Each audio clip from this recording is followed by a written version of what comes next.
Once a titan of the beverage industry, Pepsi has seen its fortunes plummet in recent years and was now facing bankruptcy. How did such a powerful company come down to its knees? Was it the changing tastes of their consumers, or was it something more sinister? Stay with us till the end to find out. Caleb Bradham, a young man from New Bern, North Carolina, bought a pharmacy on the junction of Middle and Pollock Streets in 1893. Following the nationwide craze for soda beverages, he came up with his own soft drink in 1898 and called it Pepsi-Cola. By 1906, Bradham had expanded distribution of his soft drink across the Carolinas, Virginia, and West Virginia to 15 different distributors. There were 280 distributors waiting for him by 1910. After World War I, the price of sugar, a key ingredient, quadrupled from a nickel a pound to more than 20 cents. Bradham made a number of large purchases in anticipation of more price increases. However, when the price of sugar fell to only 2 or 3 cents, the company collapsed and filed for bankruptcy in 1923. By this time, Coca-Cola had already established itself as the go-to soft drink in the United States and many other nations. The success chances for Pepsi at this time were poor.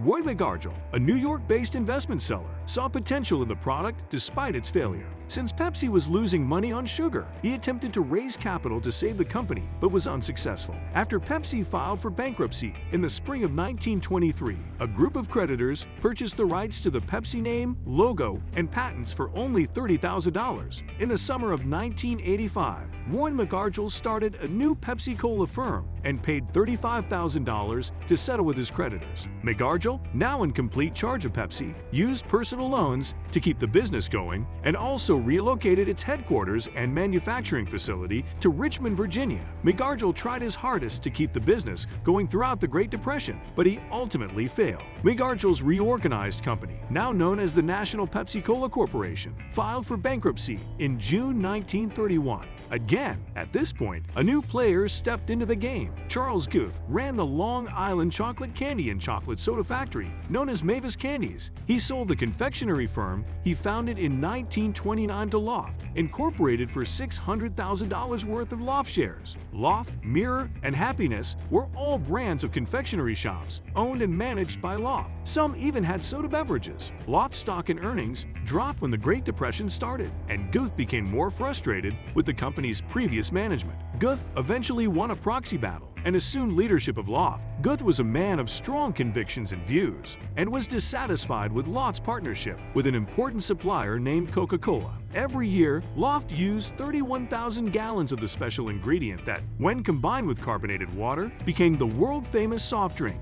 Guth believed that given Loft's volume, they should be able to get the syrup at a wholesale or lesser price. But the Coca-Cola company refused to budge. To them, Loft was a retailer, not a wholesaler. Guth asked his managers to find an alternative to Coke at this point. The Pepsi-Cola company was founded in the summer of 1931 when Roy McArdle called Charles Guth and the two men met in New York. The new corporation purchased the goodwill, trademark, and business of the bankrupt old Pepsi for $10,500, with half of the ownership split between Guth, McArdle, and friends. Guth, after some time, took full control of the company's management and quickly bought out McArdle's shares. Now 91% of Pepsi was owned by Charles Guth. Because Guth did not like the flavor of Pepsi, he had Loft's chemist tweak the recipe until he was satisfied. Loft, a prominent candy and soda fountain franchise, quickly switched from Coke to Pepsi. Loft's annual consumption of cola syrup decreased from 31,000 gallons to 21,000, since no one in the New York market was familiar with Pepsi. But Guth was unmoved, insisting that he saw a bright future for Pepsi. Soft drinks were mostly drunk at soda fountains, although bottled beverages were slowly becoming popular. The normal size cost 5 cents and contained 6 ounces. Guth tried selling a 12-ounce bottle for 10 cents with a nice foil wrapping on top as an experiment in 1932. Guth considered lowering the regular bottle price to 3 cents in an effort to increase Pepsi's visibility and demand, but ultimately decided against it. Late in 1933, he tried a new pricing strategy in which he sold the big 12-ounce bottle for the same money as the smaller 6-ounce bottles sold by competitors. Because of that choice, Pepsi-Cola's popularity and sales took off. With the 12-ounce bottle's profit margin,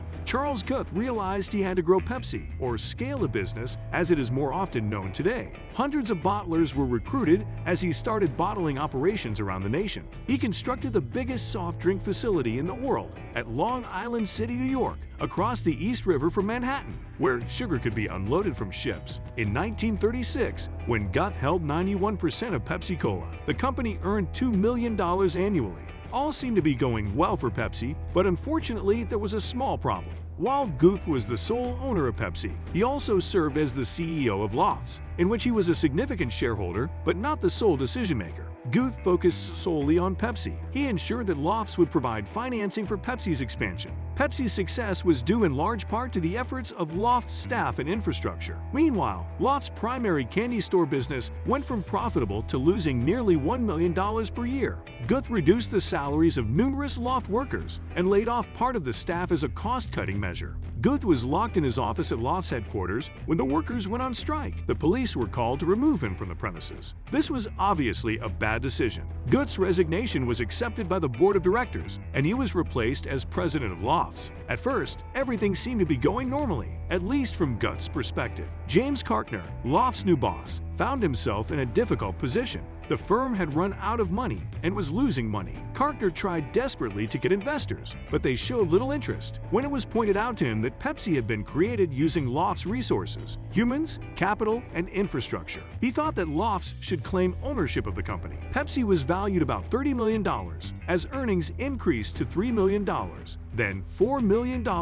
Since the Lofts lacked the funds for a guaranteed retainer fee, Kartner tirelessly searched for a law firm willing to take on the case against Guth and Pepsi on a contingency basis. He also created a financial institution that was prepared to take a chance on the result of the action by supplying Lofts with operating capital while the case was pending. A fierce proxy war for control broke out for the voting shares of Lofts between Guth and Kartner and his supporters. Shareholders on both sides were sent angry letters, with one side claiming the other was spreading false information. Guth ultimately lost, and the financial corporation that bailed out Lofts, headed by Walter Mack Jr., gained ownership of the company. Guth persisted in his fight to keep Pepsi under his thumb. But more cases in court means more money spent on legal representation. The attorneys who accepted the Loft case on contingency ended up with shares worth approximately $5 million, or $90 million in today's money. Guth was awarded compensation and the license to bottle Pepsi in certain locations, which may be worth several $million.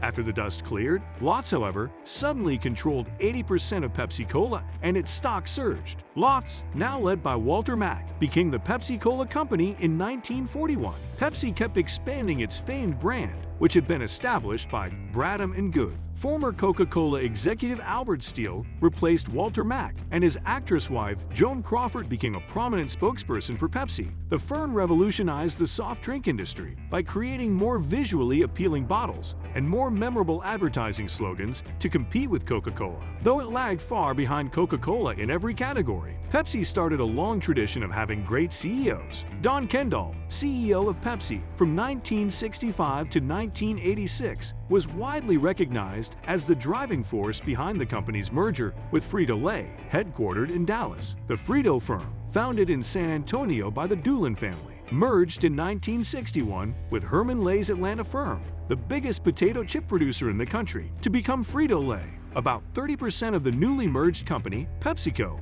went to Frito-Lay shareholders, including Frito-Lay. Total sales increased from $250 million in 1964 to $500 million in 1965. Research suggests that around 70 to 80% of mergers do not provide the desired effects, but the combination of Pepsi and Frito-Lay has to rank among the most fruitful mergers in corporate history. While Pepsi did okay in the grocery stores, it had a hard time beating Coke in the dining establishments. PepsiCo purchased Taco Bell in 1977, Pizza Hut the following year, and KFC in 1986 to ensure a steady stream of customers for its soft drinks. PepsiCo is the largest food and beverage company based in the United States, with revenues of $64.7 billion and net profits of $12.5 billion.